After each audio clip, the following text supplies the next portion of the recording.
नमस्कार मंडळी. तर मी आज घेऊन आली अशी एक रेसिपी जी हेल्दी पण आहे आणि पौष्टिक पण आहे. तर ही आहे सिंगाडा रेसिपी. ही जी सिंगाडा आहे ती आपल्याला 3 ते 4 महिनेच मिळतो बाजारामध्ये. तर मी हे घेऊन आली आहे. याच्यामध्ये कॅल्शियम आणि मिनरल्स, पोटॅशियम खूप जास्त असतात. त्यामुळे केसांसाठी आणि स्किनसाठी पण खूप फायदेशीर आहे हे. तर आपण आता सुरुवात करूया रेसिपीला आपल्या. हे मी सिंगाडे घेऊन आली आणि हे निवडताना पण आपण एकदम मऊ घ्यायचे नाहीत, कारण शिजल्यावर त्याचा पूर्ण गाळ होतो. त्यामुळे घेतानाच हे असे कडक असे बघून घ्यायचे. हे थोडेसे हिरवेसर पण असतात आणि असे डार्क काळेमध्ये पण येतात हे. तर आता आपण हे काढून घेऊयात पूर्ण. त्याला काटे पण असतात, त्यामुळे खूप व्यवस्थित हे हँडल करायचे असतात. हे पहा, हे असे काटे असतात त्याला दोन्ही साईडला, त्यामुळे एकदमच पटकन हात घालायचा नाही त्याच्यामध्ये. टोकदार खूप असतं, त्यामुळे ते आता आपण कट करूया कैचीने. हे उपवासाला पण खातात, त्याच्यामध्ये फक्त बॉईल करून मीठ वगैरे आणि लाल मसाला टाकून पण खाल्लं तरी चालतं. आणि तुम्ही असं तुम्हाला जर हवा असेल टेस्टसाठी क्रिस्पी वगैरे करून तुम्ही थोडंसं फ्रायही करू शकता. तर आपण आज तशीच एक रेसिपी पाहणार आहोत.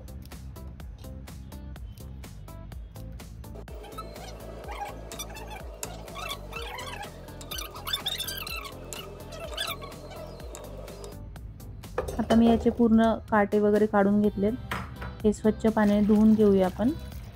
हे मी आत्ता 2 पाण्याने धुवून घेतलेत स्वच्छ असे. हा जो सिंगाडा आहे तो पाण्यामध्येच उगवतो, तळ्यामध्ये वगैरे असतो. आपल्याकडे जास्त नसतात महाराष्ट्रामध्ये, पण हे उत्तर प्रदेश, बिहार या साईडला खूप जास्त असतात. तर हे आत्ता मी व्यवस्थित साफ करून घेतलेत. आत्ता आपण हे बॉईल करायला ठेवूया कुकरमध्ये. त्याच्यामध्ये पाणी पण जास्त टाकायचं नाही, 1च ग्लास पाणी टाकायचं आहे.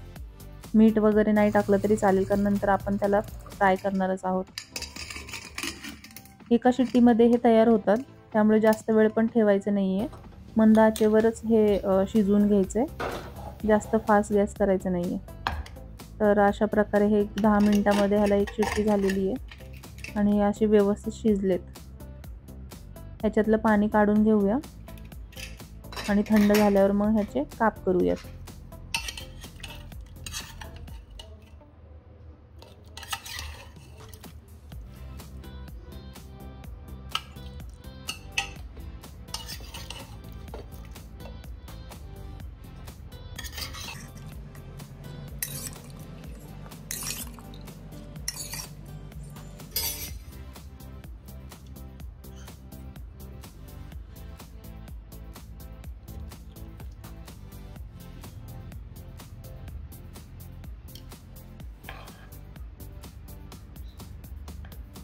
आता हे व्यवस्थित असे थंड पण झालेत. हे आता आपण कट करून घेतलेत. जे मी बोलले तुम्हाला आधीच की मऊ वगैरे असतानाच ते बघून नाही घ्यायचे आपल्याला, मऊ पडलेले तर मग नंतर त्याचा गाळ होतो. घेतानाच असे कडक असतील तेच निवडून घ्यायचे, कारण आपण फ्राय पण करणार, त्यामुळे जास्त गाळ नाही त्याचं होणार.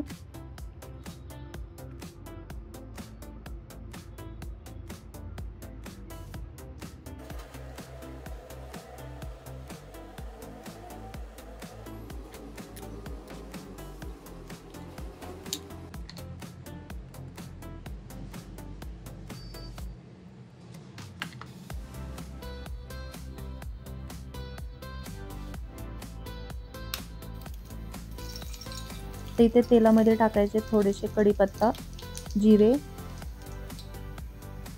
मी इथे धने आणि जिरेपूड टाकली आहे. चवीनुसार तुम्हाला तिखट हवं असेल तुम्ही त्याप्रमाणे 1 किंवा 2 चमचे मसाला वापरा. आणि हे असं तेलामध्ये व्यवस्थित फ्राय करून घ्यायचं आपल्याला. हळद टाकायची 1 चमचा, थोडंसं मीठ चवीनुसार. अर्धा ते 1 मिनिट आपण असे फ्राय करून घ्यायचे तेलामध्ये. व्यवस्थित मग त्या मसाल्याची चव त्याच्यामध्ये उतरेल. आणि अशा प्रकारे ही रेसिपी तयार झालेली आहे. याच्यावरून तुम्ही कोथिंबीर टाका, म्हणजे अजून थोडीशी टेस्ट लागेल त्याला. तुम्हाला व्हिडिओ आवडल्यास व्हिडिओला लाईक, शेअर आणि कॉमेंट करायला विसरू नका. धन्यवाद.